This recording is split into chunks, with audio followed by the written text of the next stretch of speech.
I have probably from the time around high school. I remember starting to read a book by Dorothy Denning, who is one of the first security researchers. She's actually a professor at Georgetown University, and I was fascinated, actually. And another book I read was by Clifford Stoll. It was called The Cuckoo's Egg, where it was a story about an astrophysicist who happened to come across a German hacker on the lab system. The stories fascinated me, and I became more interested in learning about computers and computer science.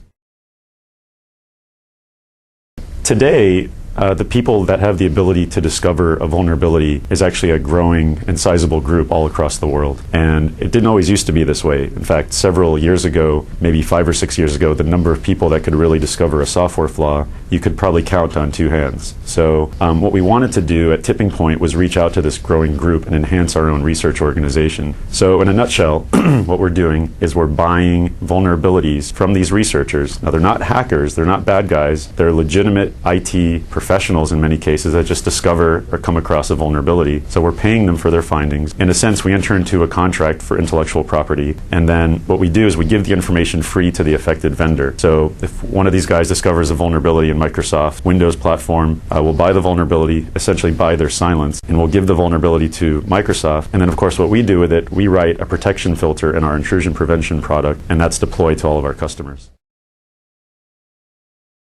The digital vaccine is TippingPoint's way of updating all of our products so that they are aware of the latest hacker techniques, the latest vulnerabilities. Essentially, it's like a virus update for an antivirus product. So we call ours the digital vaccine. It's similar for most security vendors. They'll have a way of updating their products. What's unique about TippingPoint's digital vaccine service is it's been ranked the best in the industry. We're the fastest to respond to new vulnerabilities, and we have preemptive protection, which means protection before vulnerabilities even arise in the way that we perform checks on the network. VoIPSA is short for the Voice over IP Security Alliance. About 4 years ago, we were looking for an organization to join like VoIPSA. We wanted to participate in the VoIP security industry, which was still very young at the time. And unfortunately, there was just no industry alliance that existed. So we took it upon ourselves to create VoIPSA. I am the chairman. And we wanted to create an organization where VoIP vendors like Cisco, Avaya, Nortel, etc., could actually solve and start working together with the VoIP providers, the telecom providers, because the VoIP security issues don't stop at the vendor. They go all the way through the telecom provider. If someone is flooding your network from another country, you're not going to call Cisco, you're going to call your telecom provider. So many VoIP security issues are cross-pollinized across the various industries. So we wanted to create this alliance, and it's been wildly successful. We have over 200 members today.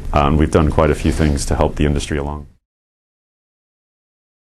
So I think what we're seeing is that attackers are moving higher up the network stack in what they're going after. They're going after web applications, Web 2.0 applications, hosted applications, so cloud computing services. And I don't think that trend is unique to Asia, but what is unique to Asia are the applications that the hackers are going after. So whereas some of these social networks that hackers are using to spread malware, the applications they're using would be specific to Asia. So for instance, QQ is very popular here, but in the United States, hackers might go after MSN or another instant messaging client. So the applications that hackers go after are very regional, but the attacks themselves we're seeing pretty much globally across the board moving towards web applications.